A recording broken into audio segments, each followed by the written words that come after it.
फलस्तीनियों के सब्र की इंतहा हो चुकी है। इसराइल के खिलाफ हमारा ऑपरेशन अपने दिफा में है। हमास के तर्जमान डॉक्टर खालिद कदमी की बोल के प्रोग्राम में बातचीत कहा।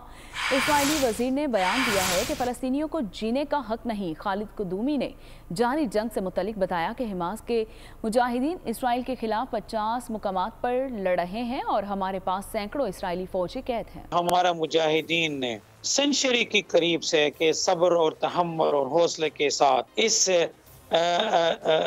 जराइम को, इस क्राइम को जो इजरायली दरिंदे ने किया है हमारे अवाम के खिलाफ, हमारे बच्चों को शहीद किया, हमारे ख़वातीन को गिरफ्तार कर दिया है। हमने दुनिया को इतनी दफ़ा की डिप्लोमेसी के थ्रू से, पॉलिटिकल प्रोसेस के थ्रू से, हमारा कुछ अहबाब दोस्त इन्होंने कहा कि चले हम कोई पीस प्रोसेस भी चला ले जिसके नाम है ओस्लो अकॉर्ड है और पता नहीं क्या क्या नाम है, फिर भी इसका कोई नतीजा नहीं हुआ सिवाय और हालत है, सिवाय कि फ़लस्तीन अभी फ़लस्तीन का मसला जो है ना फरामोशी की तरफ जा चुका है।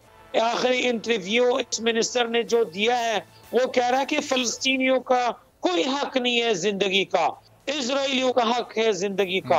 यानी उसका मतलब है हमारा खिलाफ है, हमें मारने का कोशिश कर रहे हैं, अवाम को मारने का कोशिश कर रहे हैं। तो तहम्मुल और पेशेंस का इंतहा हो गया हमारा तरफ से।